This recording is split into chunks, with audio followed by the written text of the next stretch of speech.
don't tell her I know the truth. What the hell am I supposed to do? How should I handle this? Should I tell her I know? Edit.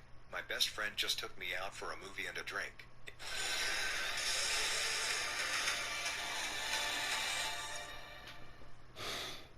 I'm not the drunk right now though. I thank you all so much for your warm replies, made me look at the situation a bit clearer.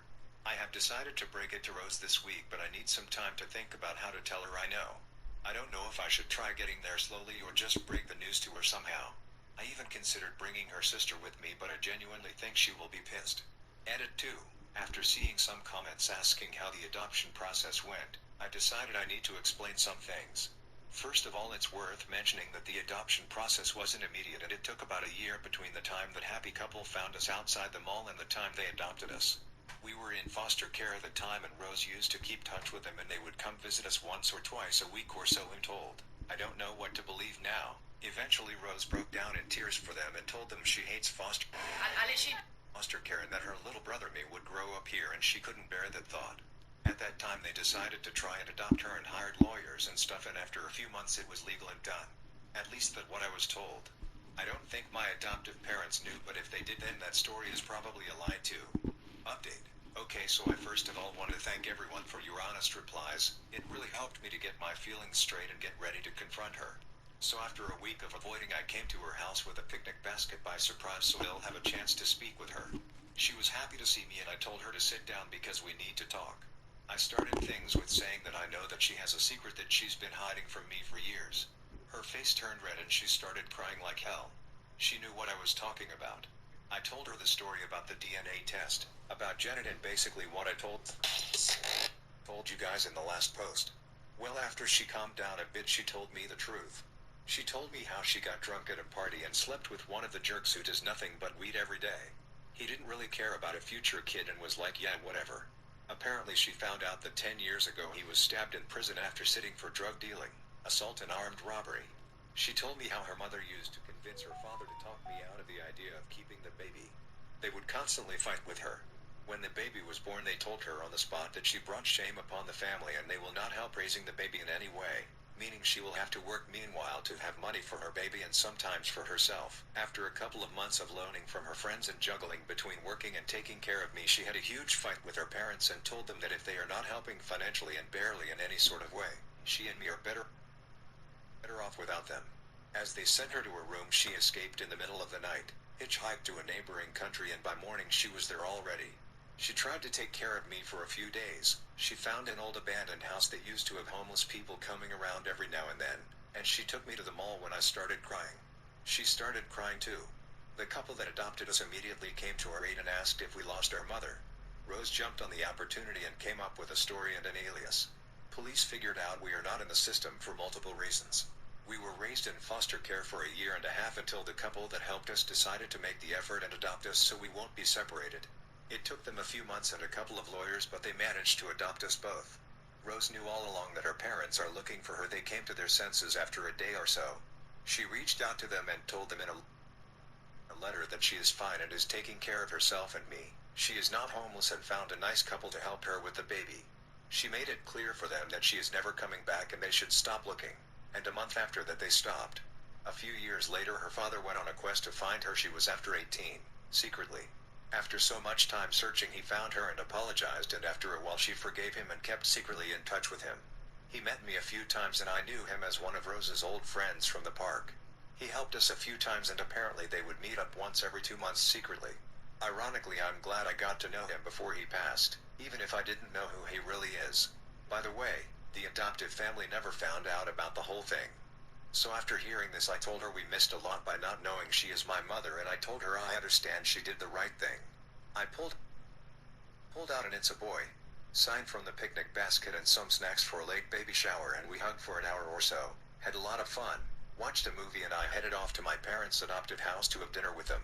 I'm glad she is my mother. I feel for the first time in years, complete. I don't care she lied because she did it for the greater good, and I honestly can't imagine my life right now if she didn't. Thanks Reddit for helping me getting my feelings straight and helping me out mentally to cope with everything that happened.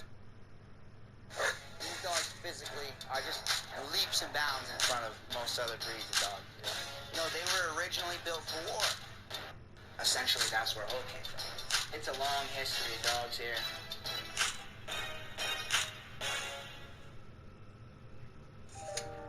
This is the Hall of Fame in my house right here, so this is just kind of where it started. I just became obsessed with creating my own style of dog, you know? The idea that I could change something about a dog that I thought might be a little bit better. You know, when you create a bloodline, you know, there's years and years that it takes for this to build. Basically, everything's connected, you know?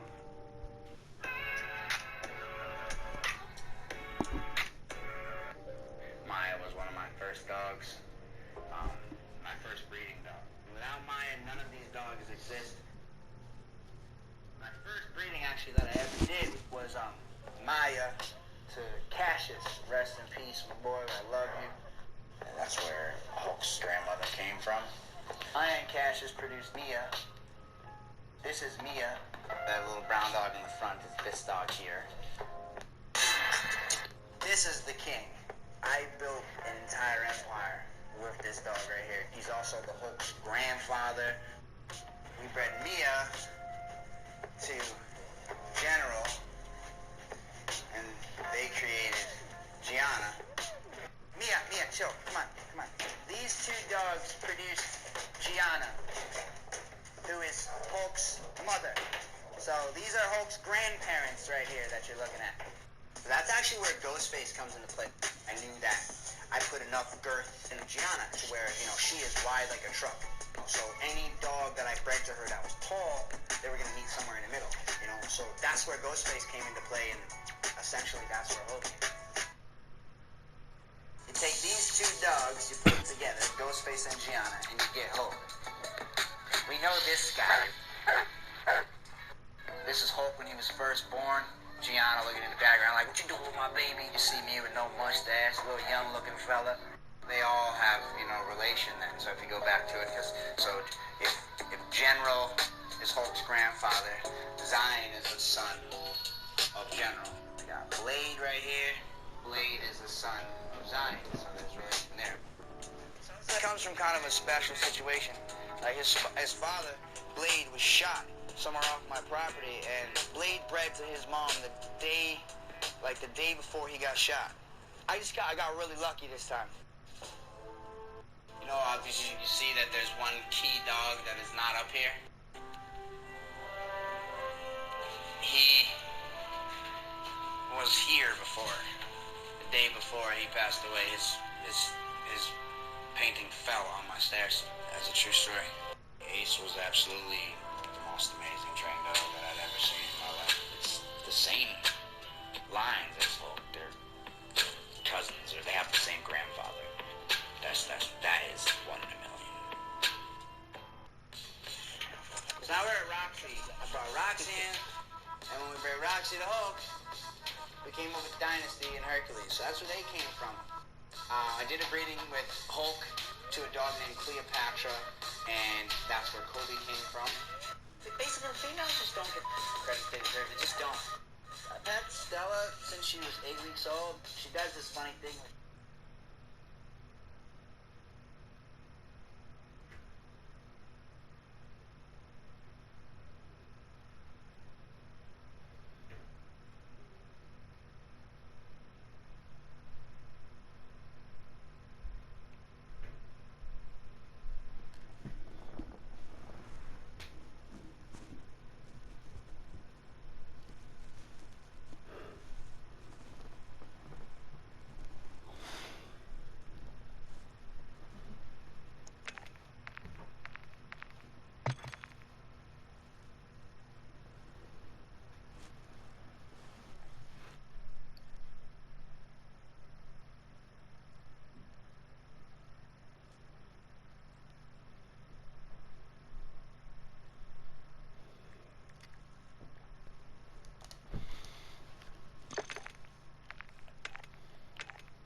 ordnance. Position mark. Solid.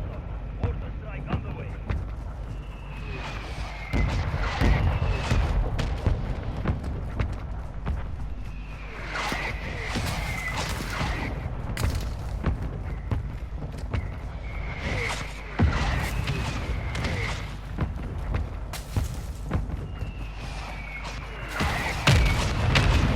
No effect on target.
nigga never speak of that.